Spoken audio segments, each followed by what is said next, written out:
Kalau ada saudara kita, tetangga, umat Islam lain dapat nikmat kemudian kita tidak suka, kemudian nikmat itu hilang kita bahagia, ini tidak termasuk orang yang berakhlak sesuai dengan yang disabdakan Rasulullah tadi. Ini terburuk nih. Susah aja, pokoknya tidak rela saudara kita senang dan senang saudara kita susah. Teman daftar umroh, nyek aja enak di sini. Tiba-tiba batal umrohnya, ketipu, aduh bahagianya. Yes, udah ini.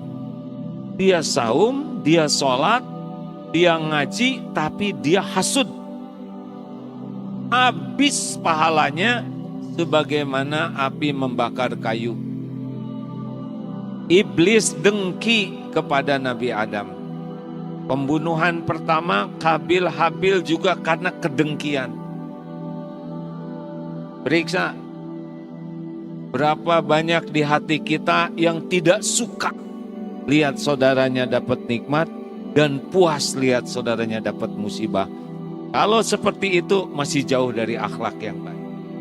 Naik sedikit nih, masih jelek.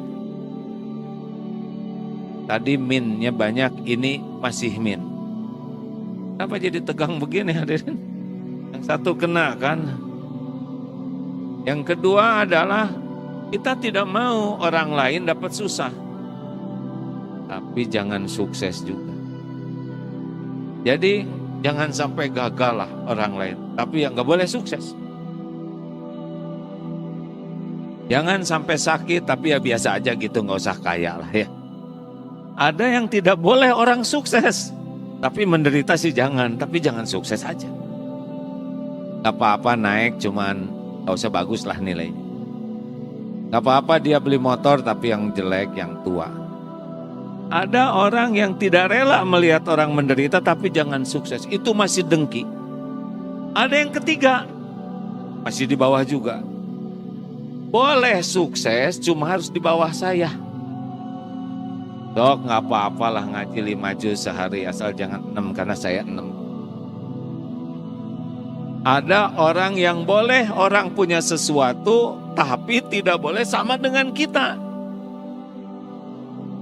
Itu masih dengki. Yang benar adalah senang orang dapat sesuatu sebagaimana kita senang dapat sesuatu.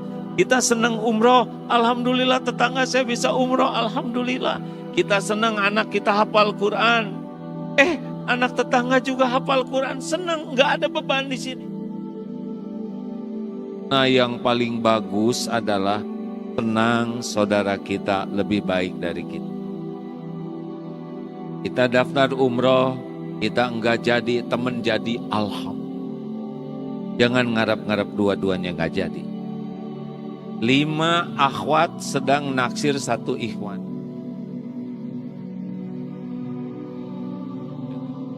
Balik.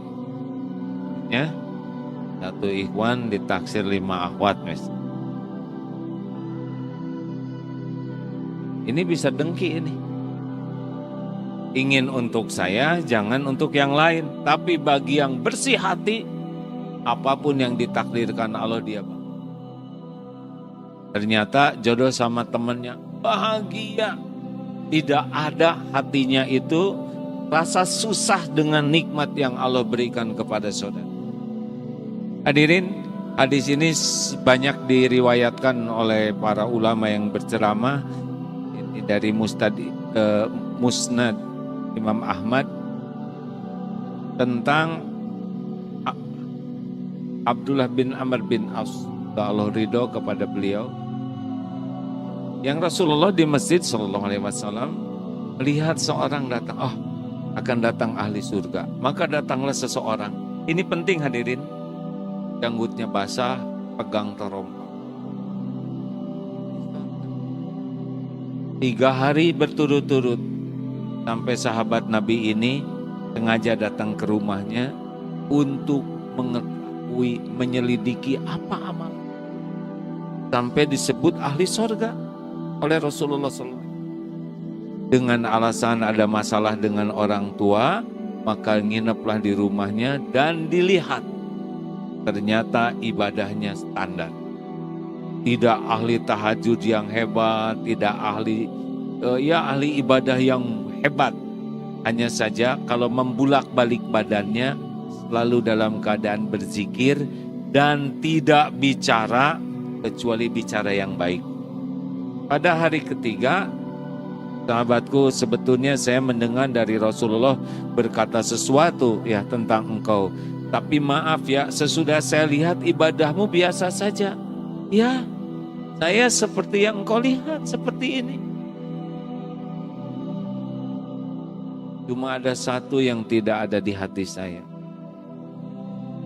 Saya tidak mendengki dengan apa yang Allah berikan kepada saudara-saudara. Kita sholat, kita saum, kita ngaji, kita ke majelis taklim, tapi di sini penuh kedengkian, tidak suka lihat orang. Ini tadi ada majelis ke sini, bagi pendengki, ngapain tadi ada? Wah, itu kotor hati, udah nggak apa-apa. Dakwah itu beragam caranya, benar? Hati-hati ini. Periksa hati kita. Biasanya yang dengki ini sebentar lagi kita memasuki Mudengnas. Mudengnas. Sudah tahu? Musim dengki nasional. Pilkadal, pilihan kepala daerah langsung. Jangan sampai dengki, ya. Tenang saja. Pertama, kita belum tentu hidup tahun 2024. Yang kedua, kita bukan capresnya. Yang ketiga, ya Allah yang terus tunaikan saja apa yang menjadi kewajiban kita tanpa harus dengki-dengkian. Betul? Bagi yang merasa ibadahnya pas-pasan, bersihkan hati. Jangan ada susah. Lihat Allah memberikan nikmat kepada saudara kita. Yang membagikan nikmat itu cuma satu, Allah Subhanahu wa ta'ala. Wa ma bikum min ni'matin faminallah. Nikmat apapun yang ada padamu hanya dari Allah. Sesuka Allah. Jangan riweh dengan takdir Allah untuk saudara kita lainnya. Jangankan semajelis seperti ini, seibu sebapa saja beda-beda takdirnya. Betul? Jangankan seangkatan, seibu sebapa, lihat nanti lebaran. Beda-beda. Suka-suka Allah. Kalau kepada saudara kita, Allah ngasih nikmat, kita ikut bahagia. Allah memberi ujian, kita ikut prihatin. Itu sah hati kita sebagai orang beriman. Tetangga dapat nikmat, Allah yang ngasih, kita ikut bahagia. Teman seangkatan lebih sukses dari kita, kita ikut bahagia. Apapun yang Allah bagikan, kita ikut bahagia. Karena yang membagikan nikmat, Allah, sesuka Allah. Dan dengkinya kita kepada saudara kita, tidak akan mengubah apa yang Allah tetapkan untuk mereka. Ini Allah mau menakdirkan seseorang diberi nikmat. Kita sebel, bisa tidak menghalangi ketentuan Allah? Mumpung pertanyaannya sederhana, jawab ya hadirin, jangan bikin emosi. Allah menakdirkan jodoh ke seseorang, lalu kita tidak rela, bisa berubah tidak? Ya sesuka Allah saja. Apa yang Allah kehendaki, innama amruhu idza arada syai'an ayyaqula lahu kun fayakun. Terserah Allah. Kalau Allah mau ngambil dari seseorang, tidak bisa ditahan. Kita jangan sampai jadi bahagia.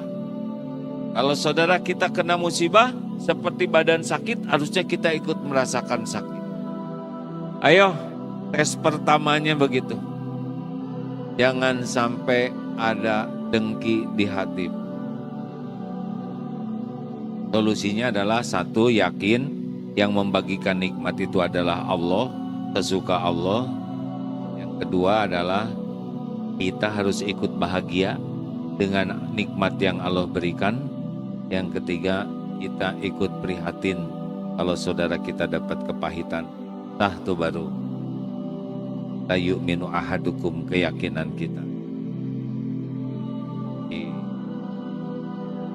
Tetangganya ganti kendaraan, udah nggak apa-apa, itu jangan ganti kulit ya. Temen naik pangkat, ini naik tensi, musim mutasi di kantor itu biasa, bukan musim mutilasi ya. Tenang saja, tidak harus kok jabatan itu untuk kita. Benar? Yang harus itu jabatan kita jadi amal soleh. Gak usah rebutan, tenang saja. Baca surat Ali Imran ayat 26. A'udzubillahi minasyaitonirrajim.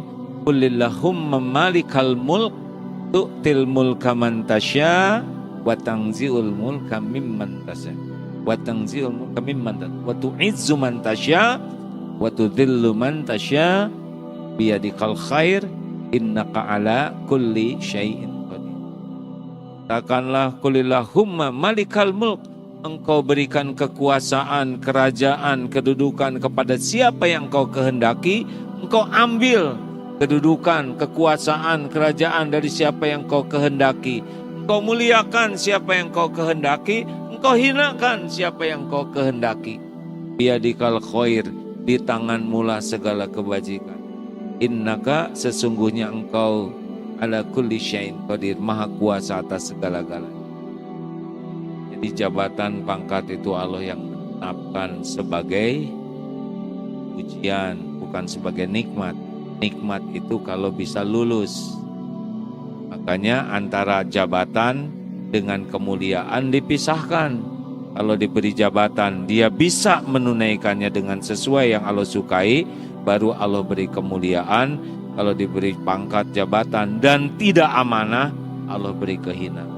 Makanya kalau diberi jabatan itu jangan dulu syukuran, kan belum kerjanya, ya. Masa masuk ke kelas syukuran, kan belum ngerjain PR-nya.